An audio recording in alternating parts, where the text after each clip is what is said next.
Hello, everyone, and welcome to this new session of uh, Basics of Biology. I'm Dr. Anita Khoso, and I'll be your session facilitator for today. This session will be recorded as previously mentioned. So if you need um, further clarification after seeing the recordings, please feel free to email at learnerwork.uk, learnerwork at ukversity.co.uk. It's learnerwork at ukversity.co.uk. If you have any questions, any queries, I'm happy to answer them if you email me. So just bear with me a minute while I open up the presentation.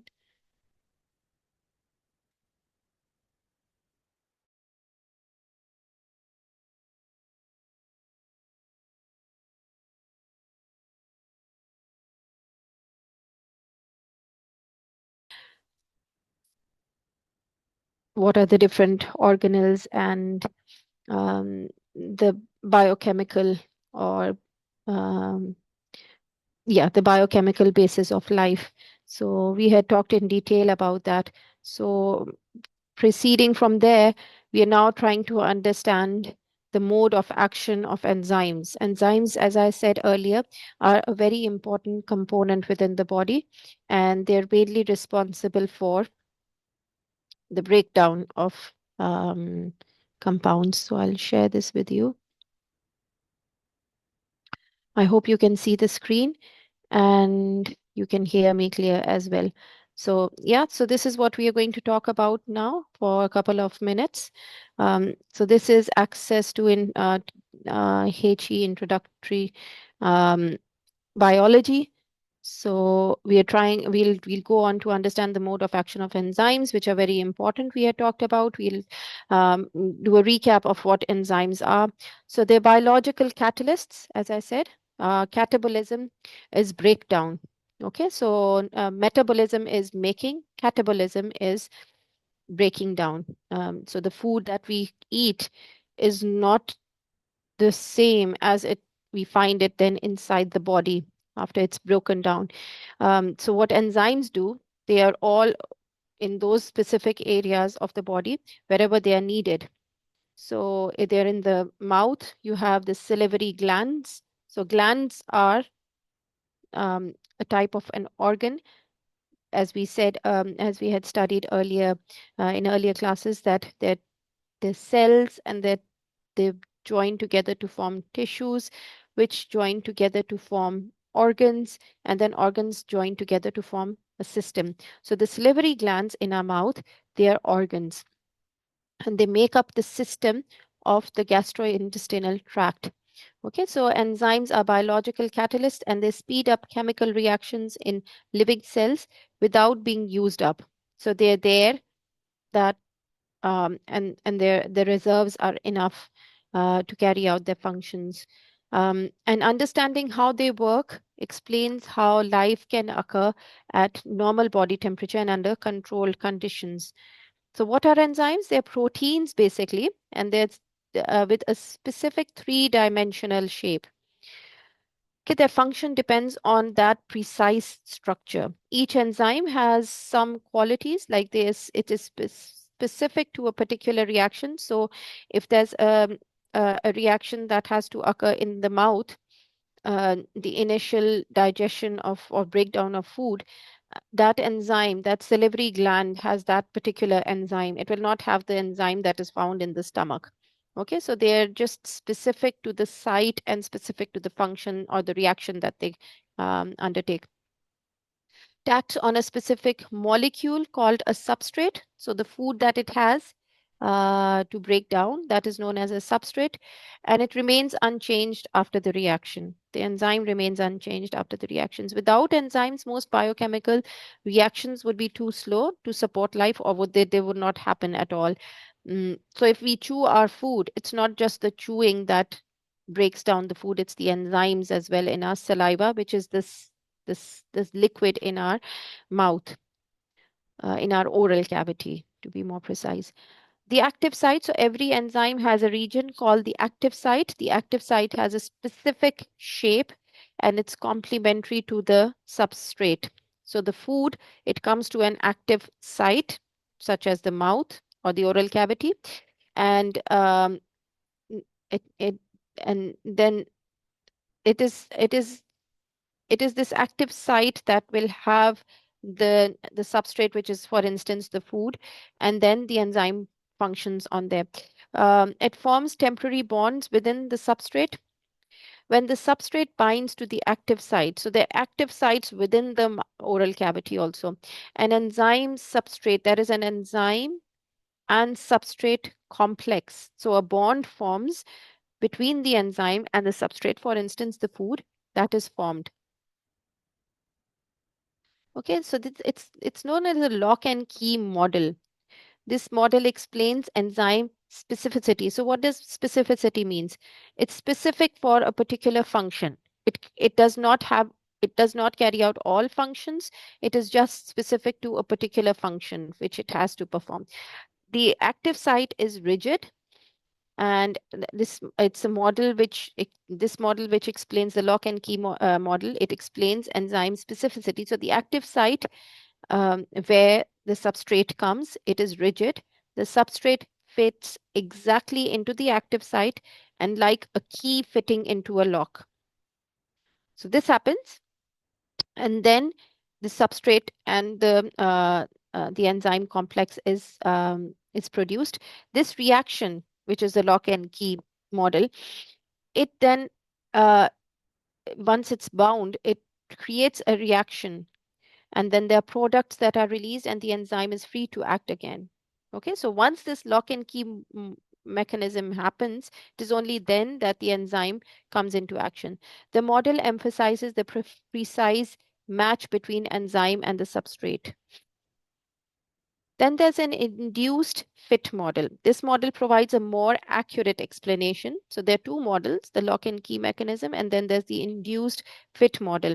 So here the active site is flexible, which means that it's not rigid. When the substrate binds, the enzyme changes shape slightly, and this improves the fit and helps the reaction to occur. Okay, so there are different types of reactions that occur. The induced fit model. Induced means it is being induced, it wasn't there, it has been made to occur. The induced fit model explains how enzymes stabilize the transition state and lower activation energy. Okay, so induced fit model tells you how enzymes, they stabilize the transition state. So from one form to the other form, how does it change? And this transition, so food, for instance, is being broken down, or anything else is broken down into simpler particles, and how this energy is being utilized. Lowering activation energy, what is that? So these are some technical terms that you need to understand. Chemical reactions, they require an input of energy, which is known as the activation energy. Enzymes lower activation energy, and how do they do it? So, um, so there's an activation energy that is there, that needs to be there for chemical reactions to occur. So what happens that the enzymes lower the activation energy, and this is by bringing substrates closer together. And then there is correct orientation or correct placement of molecules. Then there are bonds in the substrate that join together, and then there is a favorable microenvironment. The whole process creates an environment where it is favorable now for the reaction to occur, for the activation energy to occur. By lowering the activation energy, enzymes make reactions faster and more efficient. Okay. Now, what factors affect enzyme activity? So there's temperature, there's pH, there's substrate concentration, sorry. Okay, so these three things change the or impact upon the enzyme activity. So we'll talk about how this happens. So temperature, for instance, it increases as temperature increases, it increases energy. Okay, because we know that when temperature increases, the energy increases, kinetic energy and reaction rate. High temperature can denature the enzymes. Okay. In humans, the optimum temperature is about 37 degrees centigrade. We know that. And as soon as the temperature increases or decreases, there's changes in the environment where the whole enzyme substrate complex occurs. pH, each enzyme has an optimal pH. Okay, so there's either acidic or basic. So extreme pH levels alter the active site and reduce activity. So extreme of anything, pH, either temperature or pH, will denature the enzymes. For instance, pepsin works best in acidic conditions in the stomach. The environment by nature, it's different in different organs. So in the stomach, it is more acidic, where pepsin is an enzyme which works best. Remember, enzymes are proteins. Okay. And then the substrate concentration. Increasing the substrate concentration increases the reaction rate until the enzymes become saturated. Okay, so this here, it's a positive for like the enzyme's activity. So the more the substrate concentration increases, the more is the enzyme uh, uh, going to increase its activity. At saturation, the reaction rate reaches a maximum, which is known as V max. Now, enzyme specificity. So, an enzyme is specific for every substrate that it works on, or for every molecule that it works on. So, they are highly specific. And why are they highly specific? Because of their structure, the way the amino acid is sequenced, their precise 3D structure, okay, and the chemical properties of the active site. For instance, amylase breaks down starch. So, amylase is an enzyme that breaks down carbohydrates such as starch, and lactase breaks down lactose. Okay, so amylase and lactase are two types of enzymes, and they break down that specific molecule. They will not, so amylase cannot work upon lactose, and lactase cannot work on starch. It cannot break down starch. They're specific for that specific molecule or that specific compound. Um, yeah. So, in conclusion, enzymes control all the metabolic processes in living organisms, and they work by binding to specific substrates and at an active site, and they form an enzyme substrate complex. They lower activation energy and release products. Their activity depends upon temperature, pH, substrate concentration. Without enzymes, life sustaining biochemical reactions would not occur efficiently. Now we go on to explain how enzymes work. So enzymes, they're biological catalysts. We've talked about that, and they speed up chemical reactions. So whatever the chemical reactions are in the living cells, they will speed up them. Okay, and they are proteins basically with a specific three-dimensional structure and that allows them to interact with particular molecules. Without these enzymes, most chemical reactions in the body would not occur at all or occur too slowly. Enzymes and substrates. Each enzyme acts on a specific molecule that is known as a substrate. The enzyme contains a region called the active site, which has a shape, and that shape is complementary to the substrate. When the substrate enters the active site, an enzyme substrate complex is formed, and this is a temporary arrangement that allows the reaction to take place. For instance, the enzyme amylase binds to starch and breaks it down to maltose. So the process occurs in different steps. So if the substrate collides with the enzyme, and this leads to the substrate binding to the active site, and then the enzyme substrate complex is formed, which was earlier mentioned. The enzyme helps in the reaction to occur. The product is released, and the enzyme remains unchanged and can be reused again. Because the enzyme is not consumed, it can catalyze many reactions. So there's a constant reserve of enzymes available. Lowering activation energy, we've talked about this. So all chemical reactions, they require a certain amount of energy to start. Any chemical energy reaction will require energy to start. This is known as the activation energy. Enzymes lower energy by bringing substrates closer together, correctly orienting reactant molecules. They strain the bonds within the substrate and provide a suitable chemical environment. We've talked about these earlier. By lowering the activation energy, enzymes increase the reaction rate.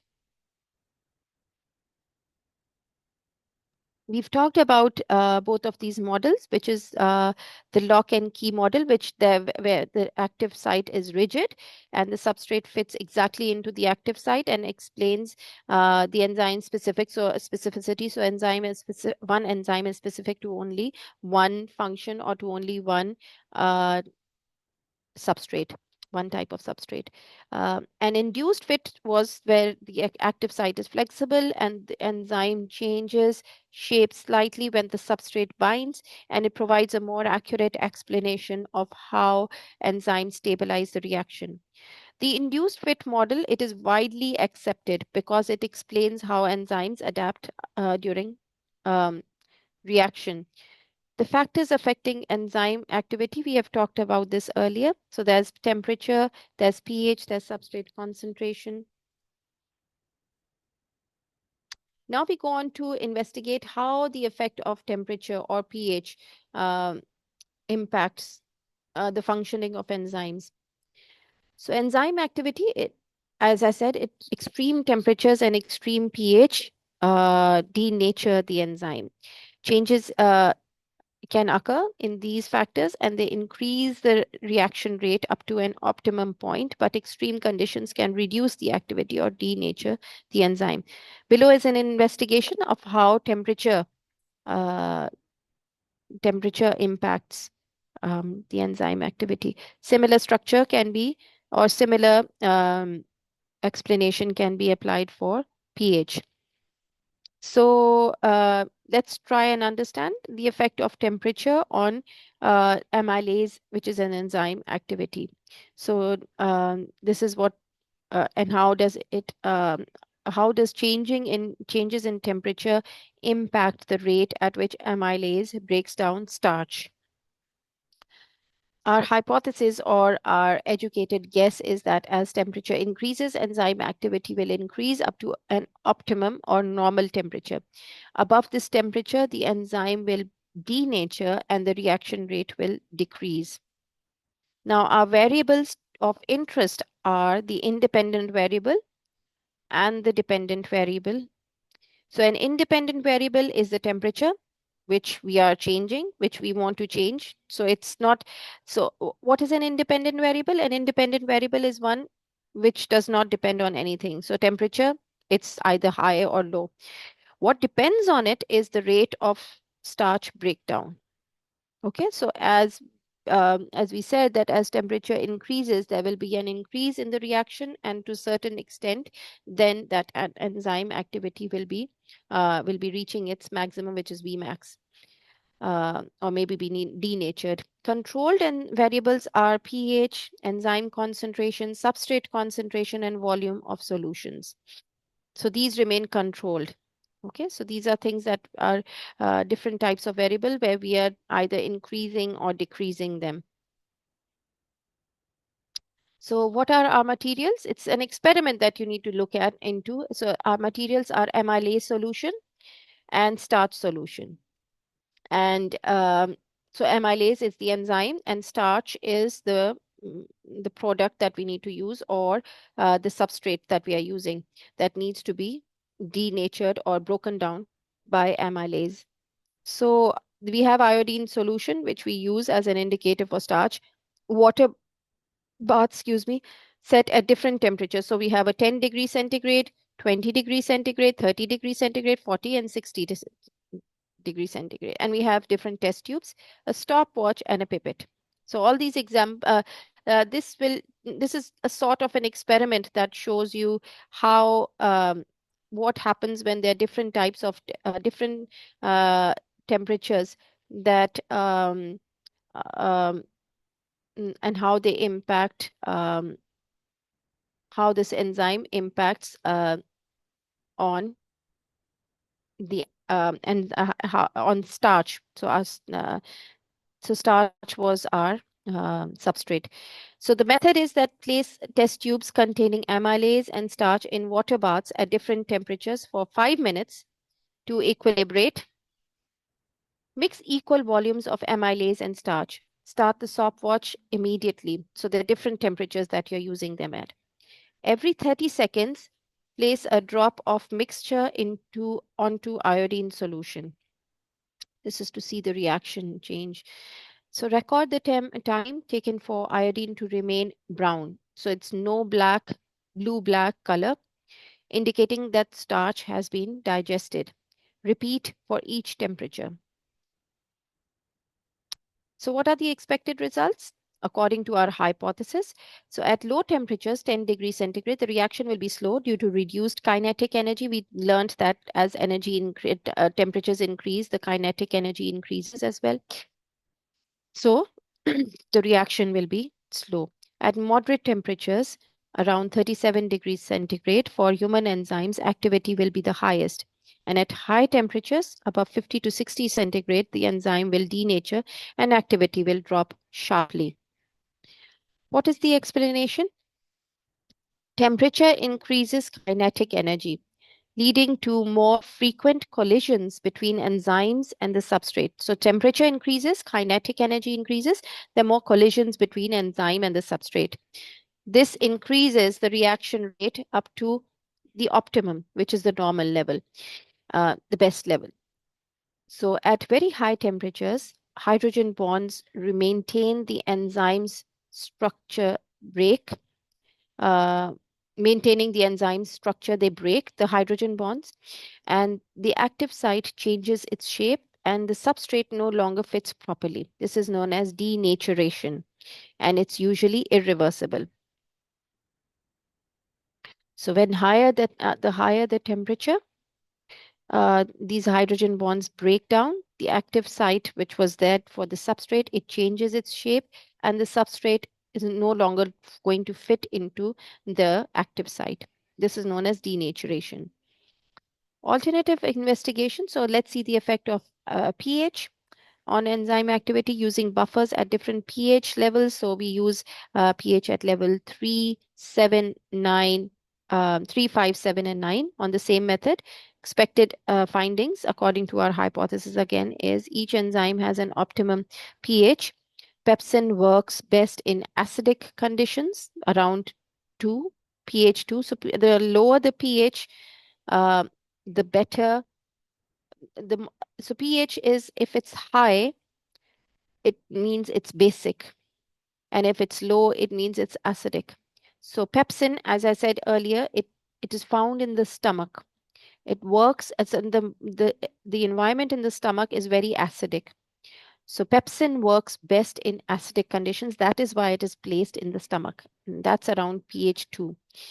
Salivary amylase in our mouth, in our oral cavity, it works best around 7, pH 7. So our mouth, the saliva in our oral cavity is more basic. It's not acidic compared to the stomach. Extreme pH levels disrupt ionic bonds and change the active site shape again, just like temperature did. So in conclusion, both temperature and the pH significantly impact enzyme activity. And enzymes have specific optimum conditions under which they function most efficiently. Outside these conditions, if there's extreme temperature or extreme pH, it will cause denaturation and reduce the activity. So lower temperatures reduce the activity, and highest temperatures denature it. This demonstrates that enzyme function depends on maintaining stable internal environmental conditions, which is important for homeostasis in living organisms. So these are some of the reading materials that you need to follow. So these are the 4 learning outcomes that we have covered so far. And I will get back to you with the assessment dates And that is all from my side.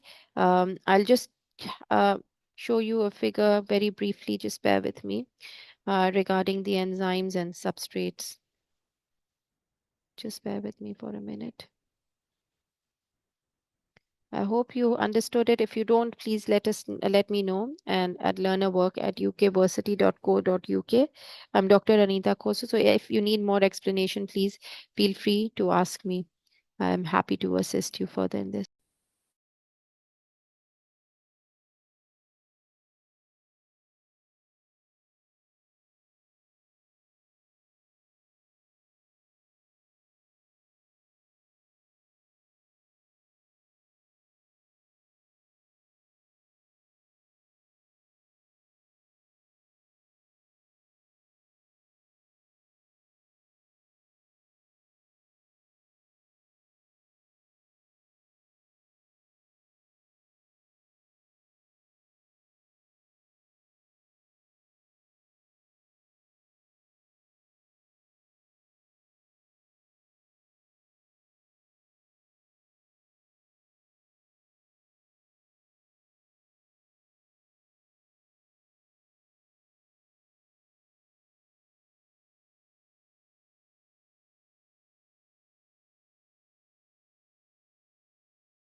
So just bear with me. There's a video that I want to show you.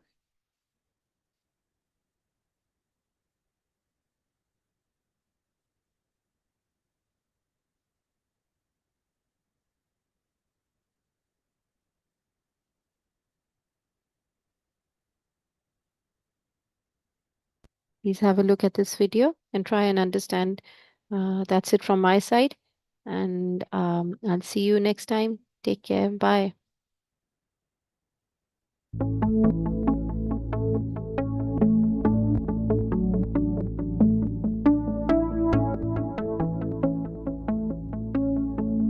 Hi and welcome back to freesciencelessons.co.uk. By the end of this video, you should be able to describe the effect of temperature and pH on enzyme activity. We've been looking at enzymes. We saw that enzymes speed up chemical reactions, and to do this, they've got a groove on their surface called the active site. The substrate is the molecule that the enzyme reacts with, and this fits perfectly into the active site like this. The enzyme now breaks down the substrate into the products. Remember that enzymes are specific, and that's because the substrate must fit perfectly into the active site. That's called the lock and key theory. So we're going to start by looking at the effect of temperature on the rate of an enzyme-catalyzed reaction. I should point out that this is a very common exam question, so you need to learn it. Imagine I've got an enzyme-catalyzed reaction, and I gradually increase the temperature. At each temperature, I measure the activity of the enzyme, in other words, the rate of the reaction. I get a graph that looks like this. As you can see, as we increase the temperature, the activity of the enzyme increases. In other words, the reaction gets faster. That's because as the temperature increases, the enzyme and the substrate are moving faster. That means there are more collisions per second between the substrate and the active site. At a certain temperature, the enzyme's working at the fastest possible rate, and that's called the optimum temperature.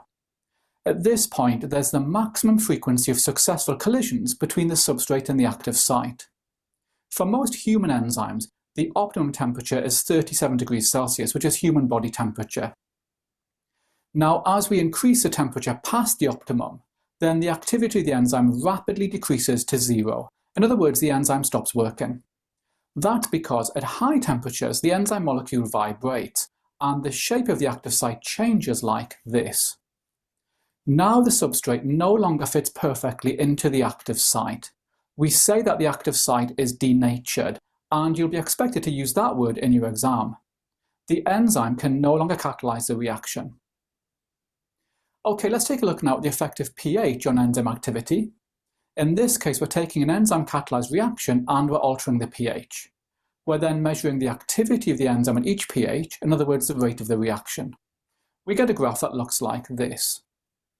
The enzyme has an optimum pH where the activity is maximum.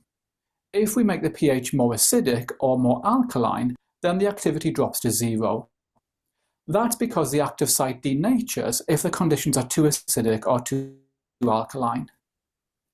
Each enzyme has a specific optimum pH. So, for example, this enzyme works best at an acidic pH. This could be a protease enzyme in the stomach. This enzyme works best at an alkaline pH. This could be an enzyme released from the pancreas into the small intestine, for example, lipase. Remember, you'll find plenty of questions on the effect of temperature and pH on enzymes in my revision workbook, and you can get that by clicking on the link above. Okay, so hopefully now you should be able to describe the effect of temperature and pH on enzyme activity. Thank you so much for your time. Take care. Goodbye.